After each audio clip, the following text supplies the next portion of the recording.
बिस्मिल्लाहिर्रहमानिर्रहीम अस्सलामुअलैकुम। Welcome to online classes C programming language के अंदर आज हम डिस्कस करेंगे एल्स इफ स्टेटमेंट को। एल्स इफ स्टेटमेंट को क्यों यूज़ किया जाता है, सबसे पहले ये डिस्कस करते हैं ताकि उसकी वर्किंग भी हमें समझ आ सके और फिर उसका सिंटैक्स देखेंगे। तो एल्स इफ स्टेटमेंट को याद रखिएगा, वहाँ पे यूज़ किया जाता है जहाँ पे हमारे पास मल्टीपल कंडीशंस होती हैं और उनमें से एक कंडीशन जो ट्रू हो रही होती है उसी की ही स्टेटमेंट को एग्जीक्यूट करवाना होता है, बाकी को स्किप करवाना होता है। तो वहाँ पे हम एल्स इफ स्टेटमेंट को यूज़ करते हैं। बेटा फॉर एग्जांपल हम यहाँ पे एक एग्जांपल लेते हैं कि हमारे पास मास परसेंटेज गिवन हो और हमने ग्रेड देने हो, यानी हमें मास परसेंटेज गिवन्स हो और हमने ग्रेड देने हो 90 टू 100 मास परसेंटेज हो सकती है। उसको हम ग्रेड देंगे ए प्लस।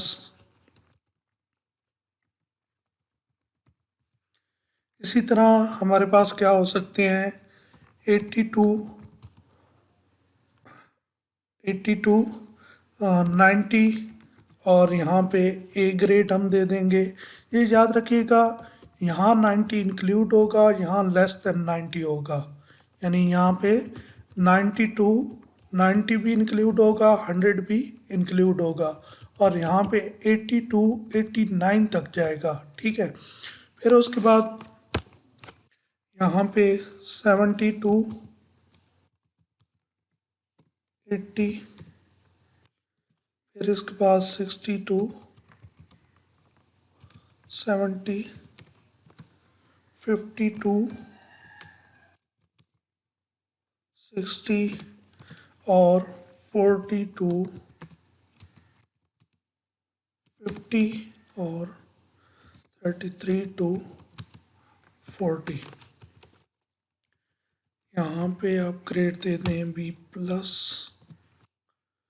नीचे आप ग्रेड दे दें बी और उसके बाद आप ग्रेड दे दें सी, उसके बाद ग्रेड दे दें डी, उसके बाद ग्रेड दे दें ई और इससे लेस देन जो भी होगा,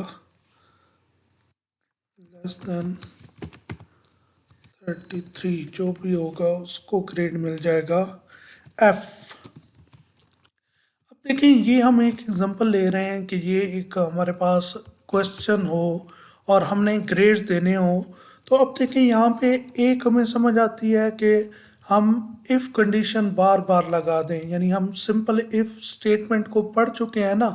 तो इफ़ कंडीशन यहाँ पे भी इफ़ कंडीशन लग जाए, इस पे भी इफ़ कंडीशन लग जाए, फिर इस पे भी इफ़ कंडीशन लग जाए, तो उसको हम कहेंगे कि हमने मल्टीपल इफ़ स्टेटमेंट को यूज़ कर लिया है, यानी एक बार हर कंडीशन को अलग इफ़ स्टेटमेंट के अंदर लिख दिया है। तो वो तो इफ़ स्टेटमेंट ऑलरेडी हम पढ़ चुके हैं कि कैसे यूज़ करते हैं और हम हर कंडीशन को किस तरह लिख देंगे, इफ़ कंडीशन के अंदर लिख देंगे। एक तो तरीकाकार ये है। अब देखें, इससे भी बेस्ट वे है, क्योंकि मल्टीपल इफ स्टेटमेंट को हम वहाँ पे प्रेफर करते हैं या वहाँ पे यूज़ करते हैं, चाहे हमारा यहाँ पे काम मल्टीपल इफ स्टेटमेंट से हो जाएगा, हम कर सकते हैं उससे भी ये प्रॉब्लम सॉल्व, लेकिन उसको प्रेफर वहाँ पे किया जाता है जहाँ पे हमें तमाम की तमाम जो कंडीशंस हैं उनको चेक करना पड़ता है, चाहे कोई ट्रू हो जाए या फॉल्स हो जाए उससे फ़र्क नहीं पड़ता। यानी ये कंडीशन हमने चेक की, ये ट्रू थी, तो हम उसके बाद भी इस सारी कंडीशंस को चेक करेंगे, लाजमन चेक करेंगे। तो ऐसी जगहों पे प्रेफर करते हैं। यानी आप कह सकते हैं कि मैं अगर एक और एग्जांपल दूं कि अगर मैं आपको कहता हूं कि एक स्टिक देता हूं और बहुत सी स्टिक दूसरी जगह पे पड़ी हैं और मैं कहता हूं कि ये स्टिक ले जाओ और इससे जितनी भी बड़ी स्टिक आपको मिलती हैं वो आप उठा के ले आओ, तो वहाँ पे आप क्या करेंगे कि हर स्टिक, उस स्टिक जो मैंने आपको स्टिक दिया है उस स्टिक के साथ जो बाकी जितनी भी स्टिक हैं हर स्टिक को उसके साथ चेक करेंगे। तो इसका मतलब है हर एक के साथ आप क्या करेंगे, इफ़ कंडीशन लगाएंगे, यानी मल्टीपल इफ़ स्टेटमेंट को यूज़ करेंगे क्योंकि मैंने कहा है कि जितनी भी इससे बड़ी स्टेक्स है वो सारी ले आए। तो वो हो सकता है 1 हो सकता है 10 हो सकता है 15 हो, तो जितनी भी हो सकती है सारी की सारी हो। तो आपको हर स्टेक को चेक करना पड़ना है जो स्टेक मैंने दी है उसके साथ। लेकिन अगर मैं यहाँ पे सिनेरियो थोड़ा सा चेंज कर देता हूँ, मैं कहता हूँ कि यही स्टिक लेके जाओ और कोई एक बड़ी स्टिक ले आओ। अब देखें यहाँ पे वर्ड मैंने क्या यूज़ किया है कि इससे बड़ी कोई एक स्टिक ले आए। अब ये नहीं कह रहा कि इससे बड़ी जितनी भी स्टिक है वो लेके आए, मैं कह रहा हूँ इससे बड़ी कोई एक स्टिक ले आए। अब हो सकता है आप पहली बार ही चेक करें और पहली बार ही आपको बड़ी स्टिक मिल जाए, आप उसके साथ मैच करें और आपको वो स्टिक उससे बड़ी मिले, तो आप उसकी पहली कोई चेक करके वापस आ जाएंगे, बाकियों को आप चेक ही नहीं करेंगे। क्योंकि आपको सिनेरियो क्या था, आपको टास्क क्या गिवन था कि एक बड़ी स्टिक लेके आनी है। हो सकता है आप पहली चेक करें ना मिले, दूसरी चेक करें, तीसरी चेक करें, पांचवी छठी चेक करें तो आपको पांचवी छठी जाके कहीं वो स्टिक मिले, तो आप क्या करेंगे उस पांचवी छठी बार के बार आप बाद वाली को चेक नहीं करेंगे, आप वो बड़ी स्टिक लेके आ जाएंगे। हो सकता है ऐसा भी हो कि आप सारी स्टिक को चेक करें और लास्ट स्टिक आपको बड़ी स्टिक मिले, तो आपने तमाम को चेक किया और लास्ट स्टिक पे स्टिक जो थी वो आपको ऐसी मिली जो बड़ी थी। तो ऐसा भी हो सकता है कि इसमें भी सारी चेक करनी पड़े, लेकिन इसमें सारी चेक करेंगे लेकिन सिनेरियो कुछ और है। अब देखें, इसी तरह हो सकता है कि आप सारी की सारी चेक करें और आपको कोई भी बड़ी स्टेक ना मिले, लेकिन ये देखें कि यहाँ पे ये है कि आपको एक स्टेक ढूंढ के लानी है। तो जब भी जिस वक्त भी वो एक स्टेक मिल गई, आपने बाकियों को चेक करना छोड़ देना है। लेकिन जो पिछला सिनेरियो था जहाँ पे हम कह रहे हैं कि मल्टीपल इफ स्टेटमेंट को प्रेफर करेंगे, वहाँ पे है कि आपको चाहे पहली स्टिक की बड़ी स्टिक मिल जाती है, आप दूसरी को भी चेक करेंगे, तीसरी को भी, आप सारी स्टिक को चेक करेंगे और हर उसमें से जितनी बड़ी स्टिक मिलती जाएंगी वो सारी इकट्ठी करके ले आएंगे। लेकिन इस सिनेरियो में जहाँ पे हम एल्स इफ स्टेटमेंट को प्रेफर करते हैं, यहाँ पे जैसे ही आपको बड़ी स्टिक मिली, आपने बाद वाली स्टिक को उसके साथ कंपेयर करना छोड़ दिया, आप वो बड़ी स्टिक लेके आ गए। तो यहाँ पे भी इसलिए हम किसको प्रेफर करते हैं, एल्स इफ स्टेटमेंट को प्रेफर करते हैं, क्योंकि यहाँ पे देखें कि परसेंटेज वो एक देगा, तो इनमें से परसेंटेज देखें 90 to 100% के दरमियान में है, तो मुझे ए प्लस ग्रेड उसे दे के बाकियों को चेक करने की ज़रूरत भी नहीं है, मुझे बाकियों को चेक नहीं करना चाहिए। क्योंकि जब ए प्लस ग्रेड उसे मिल गया है तो आप और क्या ग्रेड देना है, हमने एक ही ग्रेड उसको देना है, तो इसका मतलब है हम बाकियों को स्किप कर देंगे। या हो सकता है वो 65% इंटर करे कि इसकी परसेंटेज 65% है, तो इसका मतलब है वो इसके दरमियान में आएगा। पहली फॉल्स हो जाएगी, दूसरी फॉल्स हो जाएगी, तीसरी फॉल्स, चौथी पे वो ट्रू होगा। तो चौथी जैसे ही ट्रू होगी तो हम बी ग्रेड उसको दिखा देंगे, बाकी नीचे वालियों को स्किप कर देंगे। तो इस वजह से, क्योंकि हमने एक ही ग्रेड शो करना है, जहाँ पे कंडीशन ट्रू हुई उसको हमने उस स्टेटमेंट को एग्जीक्यूट करना है, बाकियों को बाकी जितनी भी कंडीशंस होंगी और स्टेटमेंट होंगी उनको स्किप करना है। तो इसलिए हम यहाँ पे किसको प्रेफर करते हैं, एल्स इफ स्टेटमेंट को। और एल्स इफ स्टेटमेंट इस तरह काम करती है। दो एग्जांपल दे दिए हैं, एक स्टिक वाली और एक ये आपके सामने एग्जांपल है। तो इस तरह एल्स इफ स्टेटमेंट काम करती है। अब इसका सिंटैक्स क्या है, यानी तरीकाकार है क्या है एल्स इफ स्टेटमेंट को लिखने का, तो याद रखिएगा इसका तरीकाकार है इफ़ और यहाँ पे कंडीशन। ये सिंपल उसी तरह है जैसे इफ़ के अंदर हम लिखते हैं, तो यहाँ तक तो सिंपल इफ़ तक है, लेकिन इसके साथ फिर क्या होता है कि यहाँ पे साथ में हम नेक्स्ट एक और कंडीशन मैच करते हैं एल्स इफ। यानी अगर हम सिंपल इफ की बात करें तो सिंपल इफ यहाँ तक लिखी जाती है, फिर अगर बात करें इफ एल्स की तो फिर यहाँ पे इफ के बाद हम क्या लिख देते हैं, एल्स। यानी यहाँ पे फिर उसके बाद क्या आती है, एल्स। लेकिन ये अब एल्स इफ स्टेटमेंट है, तो इफ के बाद यहाँ पे क्या आएगी, एल्स इफ, और यहाँ पे कंडीशन आएगी, यहाँ पे इसके अंदर क्या लिखी जाएगी, कंडीशन। और इसी तरह हम क्या करते जाएंगे, ये लिखते जाएंगे। एल्स इफ स्टेटमेंट हम क्या करते जाएंगे, लिखते जाएंगे। जितनी नंबर ऑफ कंडीशंस होंगी उतनी एल्स इफ स्टेटमेंट हम लिख लेंगे। लास्ट में हमारे पास क्या है, चॉइस है कि हम एल्स इफ लिखें या सिंपल एल्स लिख दें। जैसे लेस देन 33 है तो मैं सारे ग्रेड्स ऊपर मुकम्मल कर लेता हूँ, तो मैं लास्ट पे कहता हूँ कि एल्स जो भी वो इंटर करता है परसेंटेज, वो क्या करे, उसको 33% इंटर कर दे।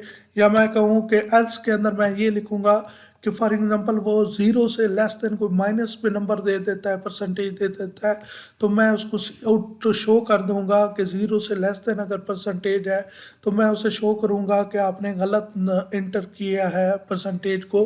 तो यहाँ पे एल्स के अंदर भी हम क्या कर सकते हैं, कुछ भी डिस्प्ले कर सकते हैं। तो ये एल्स क्या होगी, ये सबसे एंड पे एग्जीक्यूट होगी, यानी सबसे पहले इस इफ को चेक किया जाएगा, ये ट्रू हुई तो ये सारी की सारी नीचे वाली क्या हो जाएंगी, स्किप हो जाएंगी यहाँ तक। अगर क्या होगा कि ये इफ फॉल्स हो गई तो फिर क्या होगा, इस एल्स इफ कंडीशन को चेक किया जाएगा। ये अगर ट्रू हुई तो फिर क्या होगा कि ये वाली क्या हो जाएगी, इसकी स्टेटमेंट एग्जीक्यूट होगी और बाकी ये सारी की सारी क्या हो जाएंगी, स्किप हो जाएंगी। इसी तरह फिर उसके बाद अगर ये वाली फॉल्स हो तो इसी तरह ये नीचे चलता जाएगा।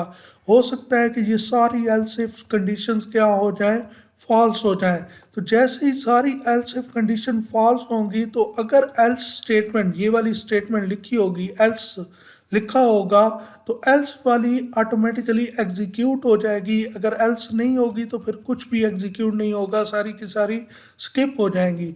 अगर ये ऊपर वाली सारी कंडीशन मैच नहीं होती तो एल्स ऑटोमेटिकली एग्जीक्यूट हो जाएगी, क्योंकि एल्स के अंदर कोई कंडीशन नहीं होती। ये जब सारी की सारी ऊपर वाली इफ एल्स इफ स्टेटमेंट हमारी फॉल्स होती है तो ऑटोमेटिकली लास्ट पे यही एक चॉइस बचती है और ये खुद से ही क्या हो जाती है, एग्जीक्यूट हो जाती है, यानी ये किसी कंडीशन को चेक नहीं करेगी। तो इस तरह ये क्या होती है, वर्किंग होती है। दोबारा देख लें कि सबसे पहले यहाँ पे इफ के अंदर कंडीशन को चेक किया जाएगा। यहाँ पे क्या हो सकता है, या ट्रू मिल सकता है या फॉल्स। ट्रू मिलेगा तो यहाँ पे इसके अंदर जो भी स्टेटमेंट लिखी होगी, फॉर एग्जांपल स्टेटमेंट लिखी है ग्रेड ए प्लस, तो ये क्या होगा, ये एग्जीक्यूट हो जाएगी। ये क्या होगा, ये एग्जीक्यूट, यानी आउटपुट के अंदर हमें ग्रेड ए प्लस मिल जाएगा। और ये कंडीशन जब ट्रू होगी तो ग्रेड ए प्लस हमें स्क्रीन पे डिस्प्ले हो जाएगा। और ये यहाँ से लेकर यहाँ तक सारी की सारी स्टेटमेंट क्या हो जाएंगी, स्किप हो जाएंगी। यानी इसके बाद कोई यहाँ पे स्टेटमेंट होगी तो वो एग्जीक्यूट होगी, ये वाली फिर उसके बाद स्टेटमेंट एग्जीक्यूट होगी। लेकिन अगर ये कंडीशन फॉल्स होती है तो फिर ये नेक्स्ट कंडीशन पे आएगा, यहाँ पे चेक करेगा कंडीशन ट्रू है या फॉल्स है। फॉर एग्जांपल ये कंडीशन भी फॉल्स है तो फिर ये इस कंडीशन पे आएगा। फिर इस तरह इस कंडीशन को चेक किया जाएगा। ये कंडीशन फॉर एग्जांपल यहाँ पे ट्रू हो जाती है तो इसके अंदर जो भी स्टेटमेंट लिखी होगी वो एग्जीक्यूट होगी और इससे नीचे वाली सारी स्टेटमेंट क्या हो जाएंगी, यानी एल्स इफ कंडीशन या एल्स जो होगी वो सारी की सारी स्किप हो जाएंगी। अगर ये भी फॉल्स हो जाती फिर ये भी फॉल्स हो जाती तो फिर ये एल्स स्टेटमेंट ऑटोमेटिकली क्या हो जाती, एग्जीक्यूट हो जाती। लेकिन याद रखिएगा एल्स को लाजमी नहीं है कि हम लिखें, हो सकता है कि एल्स ना भी हो तो हमारा काम चलेगा।